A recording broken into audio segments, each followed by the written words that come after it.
ओम जय श्री विष्णु, जय माता रानी। तो ये देखिए, घर के मंदिर में भगवान श्री विष्णु और माता लक्ष्मी लड्डू गोपाल जी का पूजन किया है। यदि आप भी घर के मंदिर में पूजा करना चाहते हैं तो इस प्रकार से करके और यही कथा सुन सकते हैं, या फिर आप चाहें तो चौकी लगाकर भी आप पूजा कर सकते हैं। मैं यहाँ आपको कथा सुनाऊंगी अपरा एकादशी व्रत की, जो कि 23 मई 2025 दिन शुक्रवार को रखा जा रहा है। तो इस प्रकार से पुष्प या फिर सफेद तिल ले सकते हैं, क्योंकि खाली हाथ कथा नहीं सुनी जाती। और फिर आपको मैं पारण का शुभ समय भी बताऊंगी। तो सबसे पहले हम कथा सुन लेते हैं।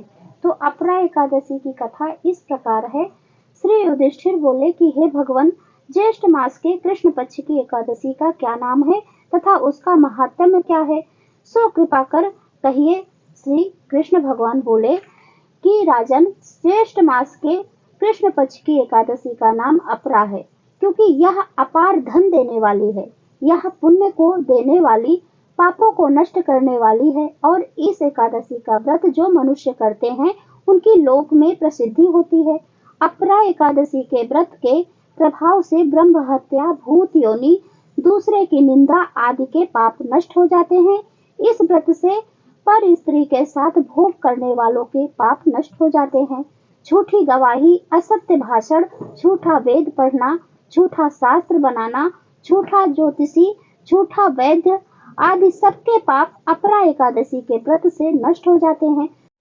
जो क्षत्रिय युद्ध क्षेत्र से भाग जाए तो वे नरक को जाते हैं, परंतु अपरा एकादशी का व्रत करने से उन्हें स्वर्ग की प्राप्ति होती है। जो शिष्य गुरु से विद्या ग्रहण करते हैं परंतु बाद में उनकी निंदा करते हैं तो वह अवश्य ही नरक को जाते हैं, परंतु वह भी अपरा का व्रत करने से स्वर्ग को चले जाते हैं। तीनों पुष्करों में स्नान करने से या कार्तिक मास में स्नान करने से अथवा गंगा जी के तट पर पितरों को पिंड दान करने से जो फल मिलता है वह फल अपरा एकादशी का व्रत करने से मिलता है।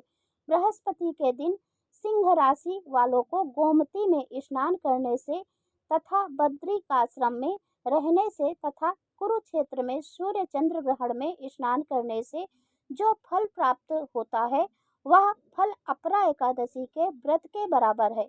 जो फल हाथी घोड़े के दान से तथा यज्ञ में स्वर्ण दान से मिलता है, अपरा के व्रत के फल के बराबर वह फल है। हाल की ब्याई हुई गाय, भूमि या स्वर्ण के दान का फल भी इसके फल के बराबर ही है। पाप रूपी वृक्षों के काटने को यह व्रत कुल्हाड़ी के समान है और पाप रूपी काष्ठ के लिए अग्नि के समान है। और पाप रूपी अंधकार के लिए यह अपरा का व्रत सूर्य के समान है तथा पाप रूपी मृग के लिए सिंह के समान है। मनुष्य का जीवन पानी के बुलबुले के समान है, अतः मनुष्य को एकादशी का व्रत अवश्य ही करना चाहिए। सब व्रतों से श्रेष्ठ यह व्रत है। भक्ति पूर्वक विष्णु भगवान का पूजन अपरा एकादशी के दिन करना चाहिए, जिससे अंत में विष्णु पद की प्राप्ति होती है। हे राजन, मैंने यह अपरा एकादशी की कथा लोक हित के लिए कही है। समस्त पाप इसके पढ़ने व सुनने से नष्ट हो जाते हैं। फिर इसके बाद जो भी पुष्प या तिल लिए हैं भगवान के चरणों में अर्पित कर दीजिए। फिर आप भगवान की आरती कीजिए। तो बहुत ही श्रद्धा पूर्वक आपको आरती करनी है। और अब मैं आपको बता देती हूँ कि पारण का शुभ समय क्या है।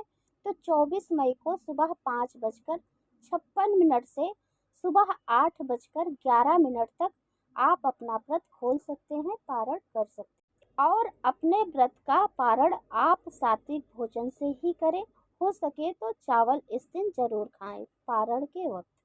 और लहसुन प्याज का भी आप सेवन उस दिन नहीं करेंगे, यानी जब आप पारण कर रहे होंगे उस समय आप लहसुन प्याज का भी भोजन नहीं करेंगे, सात्विक भोजन करेंगे। तो ये थी आज की वीडियो। यदि यह वीडियो आपको अच्छी लगी हो तो लाइक और शेयर और सब्सक्राइब करना बिल्कुल ना भूलें। मेरे साथ भक्ति मार्ग में इसी तरह जुड़े रहें मेरे चैनल से। अब मैं मिलती हूँ अगले वीडियो में, तब तक के लिए नमस्कार। वीडियो देखने के लिए बहुत बहुत धन्यवाद। राधे राधे।